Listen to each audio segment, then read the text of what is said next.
9th के social science की book का इंतज़ार ख़त्म हुआ और ये अभी तुरंत ही ऑनलाइन आ चुकी है, क्योंकि इसके पहले यदि आप देखते तो आपको यहाँ दिखता कि कमिंग सून लिखा हुआ आ रहा है। जब आप एनसीईआरटी का वेबसाइट खोलेंगे, दोपहर तक की ये बात है और शाम को अभी ये बुक आ चुकी है। और चलिए इसे देख लेते हैं। मैंने इसे इमीडिएटली डाउनलोड कर लिया है। तो देखते हैं कि इसमें कितनी साम्यता है उस बुक से जो हम लोग एक्चुअली रेफर कर रहे थे, गोयल प्रकाशन की बुक, क्योंकि अमूमन स्कूल में वाइडली अवेलेबल थी यही बुक। तो ज़्यादातर स्कूल में इसी बुक को लोग रेफर कर रहे थे। और इसके बाद बीच में एक बुक आई जो कि पायरेटेड बुक थी, बिल्कुल सही नहीं थी। तो स्टूडेंट्स पूछ रहे थे कि भाई इस बुक को खरीदा जाए या नहीं। तो एक्चुअली तो हम लोगों ने मना ही कर दिया कि नहीं, ठीक है भाई, थोड़ा और वेट कर लेते हैं, क्योंकि सेशन स्टार्ट हुआ अप्रैल में और अप्रैल के बाद मई, जून, जुलाई। तो जुलाई फर्स्ट वीक में आज 2 तारीख है और 2 तारीख को ये बुक आ चुकी है।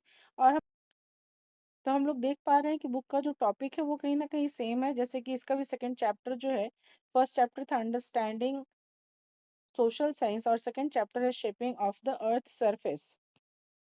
और चलिए थर्ड चैप्टर भी हम लोग देख लेते हैं। थर्ड चैप्टर है एटमॉस्फेयर एंड क्लाइमेट, ये भी सेम है। फोर्थ देख लेते हैं। चैप्टर नंबर 4 है early humans and beginning of civilisation. तो कहीं ना कहीं हम देख पा रहे हैं कि गोयल प्रकाशन की बुक जिसे कई स्कूलों में रेफर किया जा रहा था, वो कहीं ना कहीं सेम टू सेम है। सिंधु सरस्वती सिविलाइजेशन आप ये देख पा रहे हैं, ये फोर्थ चैप्टर है। कुल मिला के 9 चैप्टर्स है इसमें। पांचवा चैप्टर एक बार हम लोग देख लें तो ये state and society up to 1000 common era, ये बुक है। सिक्स्थ चैप्टर में हम लोग देख लेते हैं डेमोक्रेसी। उसमें ये चैप्टर, डेमोक्रेसी वाली चैप्टर 9th चैप्टर है, पर उससे कोई फर्क नहीं पड़ता, अमूमन सेम ही है। और यहाँ पे देखते हैं इलेक्शंस, ये चैप्टर है। तो ऑलमोस्ट ऑलमोस्ट सारे चैप्टर सेम टू सेम है। और यहाँ पे हम देख पा रहे हैं building blocks in economics, the problems of choice. तो हम देख ये पा रहे हैं कि जो नई बुक इंट्रोड्यूस हुई है ये बहुत ही अच्छी है। और मैंने जहाँ तक खास करके हिस्ट्री वाला पोर्शन ध्यान दिया है, तो कहीं ना कहीं ये इस तरीके के कंटेंट रखे गए हैं जिसमें कि आप किसी भी तरह के कॉम्पिटिटिव एग्जाम्स का तैयारी करें तो उसके लिए भी ये बुक बेहतर साबित होगी। और सबसे बड़ी बात जो है वो ये कि ये यदि हम लोग बुक का पहला पेज देखें, इमेज को देख लेते हैं,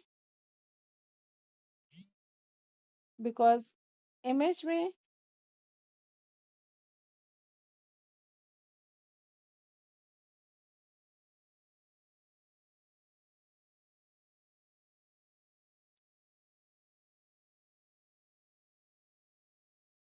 ये है इमेज इस बुक की। बुक का नाम है understanding society India and beyond, social science text book for grade 9 part 1। इसका सीधा सा मतलब है कि ये पार्ट 1 की बुक है और पार्ट 2 की बुक आएगी। तो यदि पहले की बुक से हम लोग तुलना करें तो 4 बुक थी और 4 बुक की जगह पे ये अकेला बुक आया है, जो एक रिलीफ की बात है। और शायद रिलीफ की बात ये भी है कि इमिडिएटली क्लास 8 पास करने के बाद बच्चे जब आते थे 9th में, तो उन्हें वर्ल्ड हिस्ट्री पढ़ना पड़ता था, जो कहीं ना कहीं बहुत जल्दी ही कॉन्सेप्ट उनका क्लियर नहीं हो पाता था। तो ये एक अच्छा प्रयास है कि पहले तो इंडियन हिस्ट्री को इसमें पार्ट 1 में रखा गया है और मोस्ट प्रोबेबली वर्ल्ड हिस्ट्री बच्चे पढ़ेंगे हो सकता है और वो पार्ट 2 का हिस्सा होगा। तो बस इजीली अवेलेबल हो जाएगी ये विद इन अ वीक।